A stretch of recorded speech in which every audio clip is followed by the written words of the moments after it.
Good morning. How are you? I am getting ready this morning to do my homework before I do another podcast interview from my closet. It's all happening in my closet, folks. But I just tuned into HLN. That's the CNN sister network where I sometimes do TV segments on parenting topics. And they just ran one that I'd pre-recorded, but on celebrating in these times and how you can celebrate virtually birthday parties, prom parties, baby showers, you name it. And Lynn Smith did the interview, who is an anchor on HLN, and she had the best quote ever, and I'm paraphrasing here. But basically, it was like a positive outlook is not about being happy every day.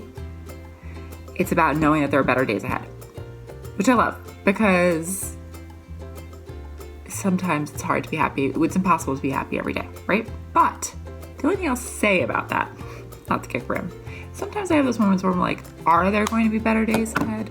Are there? And I know there will. I mean, there has to be, right? This thing has to ease off, right? And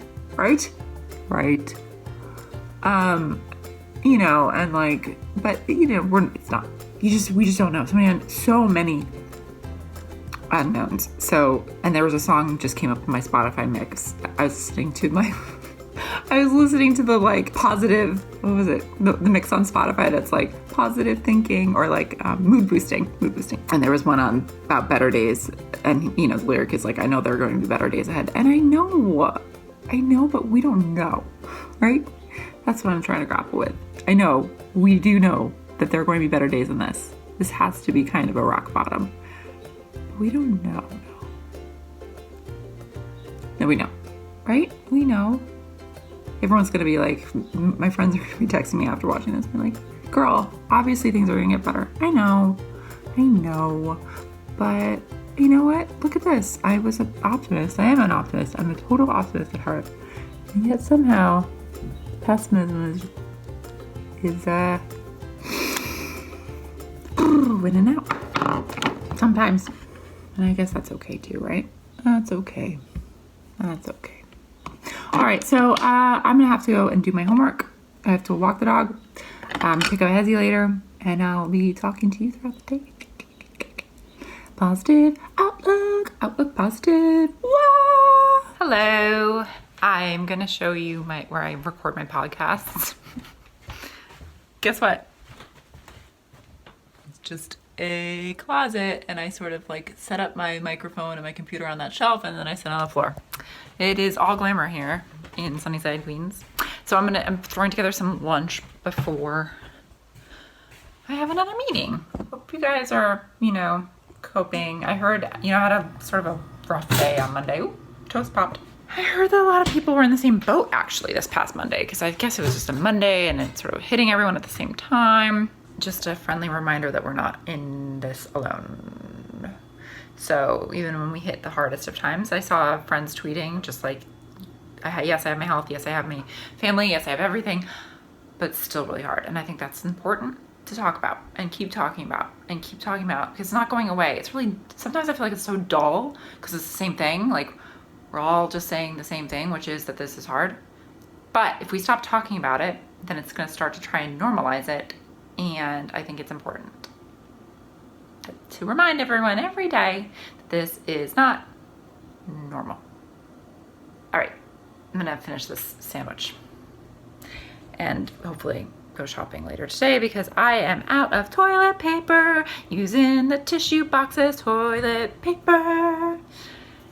Again, there are a lot worse things that could be happening, especially now in this world.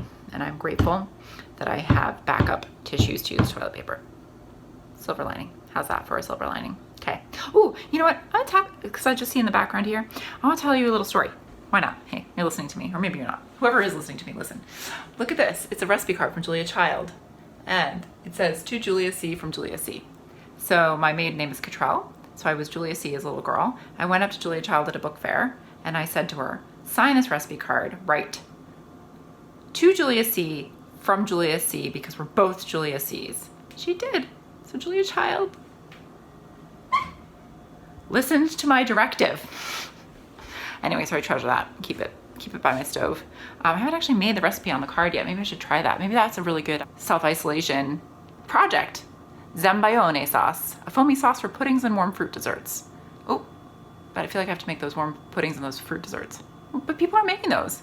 I talked to a woman for my podcast this morning and she made a cherry cake, coffee cake for breakfast or something.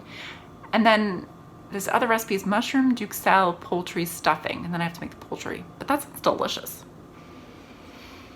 Let's see what they have at the grocery store. Let's start small. All right, I'm gonna sign off, and it's just been a day of like, this is supposed to be I felt like I had a quiet day ahead of me, but I think I was just busy catching up with everything. And look, this is the saddest.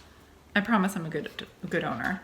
I leashed up Fergie to take her for like a walk, I think probably like half an hour ago, and she's still at my feet being like, hello, you said you were gonna walk me. Fergie, I love you. You did participate in a Zoom call earlier with like about 50 other people from my office. She's a good coworker. I love her. Aren't you? Okay, well, the sun is shining. I still need toilet paper. So I'm gonna go and head out and hunt for some. But everybody stay safe, and I hope these videos are helping somebody out there. If they're helping one person, then I've done my job. And by helping, I just mean knowing that you're not alone in this not so craziness. All right, take care. Happy, hang on, Wednesday. Happy Wednesday. What is Wednesday? What is a day? Oh.